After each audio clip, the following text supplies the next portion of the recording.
Hello everyone and welcome back to another video for Destiny 2 Season of the Worthy. Today we'll be going over Xur's inventory and review for March 20th, 2020. Of course, you know, the coronavirus is still happening, so apologies that this video is obviously an hour late because I am currently recovering from a little bit of a scare, but whatever. We're not gonna talk about that right now. That'll be for a separate video. So in Giant Scar, you want to go from the landing zone on Io, and he will be in his little cave down here. Xur likes to come here and the tower for some reason, again and again. So we're gonna go and see what he has this week. The Nine show you these. So wow, okay. Wow, Xur brought the good stuff this week. So, of course, we have the exotic Engram, which we're actually going to acquire because since Season of the Worthy dropped, there's 3 new exotics, and we got Felwinter's Helm for the Warlock. We're going to take a quick peek at it, and then we'll jump into Xur's inventory. So, we looked at this during the weekly reset when it first started. The perk, which is Warlord's End, Arc, Solar, and Void melee kills create a burst of energy that weakens nearby enemies. Finishers and kills against more powerful enemies increase the radius of the burst and the length of the weakening effect. Pretty decent looking helmet. I'd say it's an interesting helmet. But now we're going to jump into Xur's inventory, of course. So he has the Queensbreaker bow, which is a linear fusion rifle, which is really good.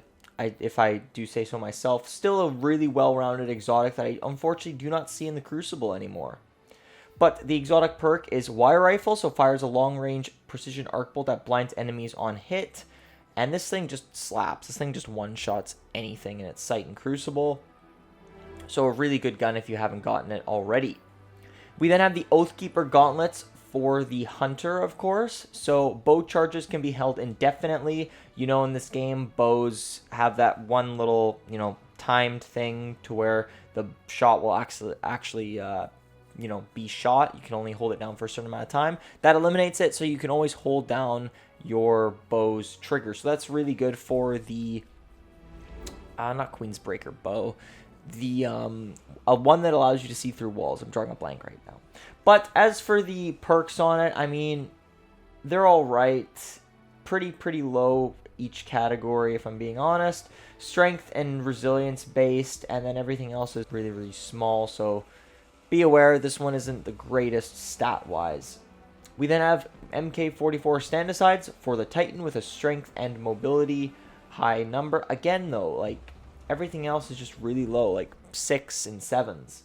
So stat-wise, not too shabby, but for the perk, grants an overshield when you're sprinting at full health with Seismic Strike, Hammer Strike, or Shield Bash equipped. Hits with these abilities recharge a portion of your melee energy. So essentially, you're getting it back, and you get an overshield. But the problem is you have to be at full health. 9 times out of 10, you might not be at full health if you're, say, doing Trials of Osiris, and you just got shot. So essentially, you got to be at max health for these things to work.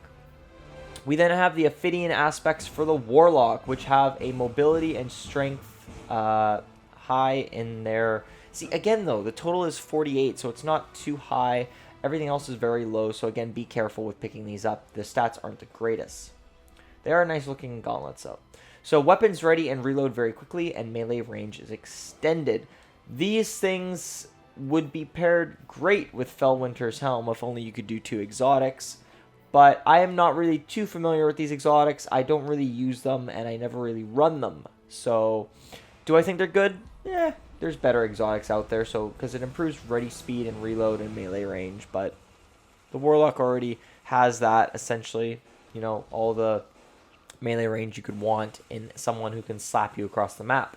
So, for Xur's inventory this week, I'd say pick up Queensbreaker if you want. The rest of these exotics, obviously, if you don't have, pick them up, but if you do have them, save your legendary shards. The perks just aren't worth it, and some of these exotics aren't the greatest. I mean, holding a bow charge indefinitely, if you're good with a bow, you don't really need to hold it the entire time. Ophidian aspects, not really. And then MK44 Standasides, just use the insurmountable skull for it, so then you can always get your melee back. But that's been the video, guys. So do me a favor, hit that like button, subscribe if you're new, hit the notification box. I'm posting daily Destiny content for Season of the Worthy. Comment down below if this helped in any way, shape, or form. If you guys are also staying safe, I want to hear how you're staying safe from this whole coronavirus situation. if it's still affecting you, of course. And, well, yeah, just have a great day, and peace out, guys, and stay safe.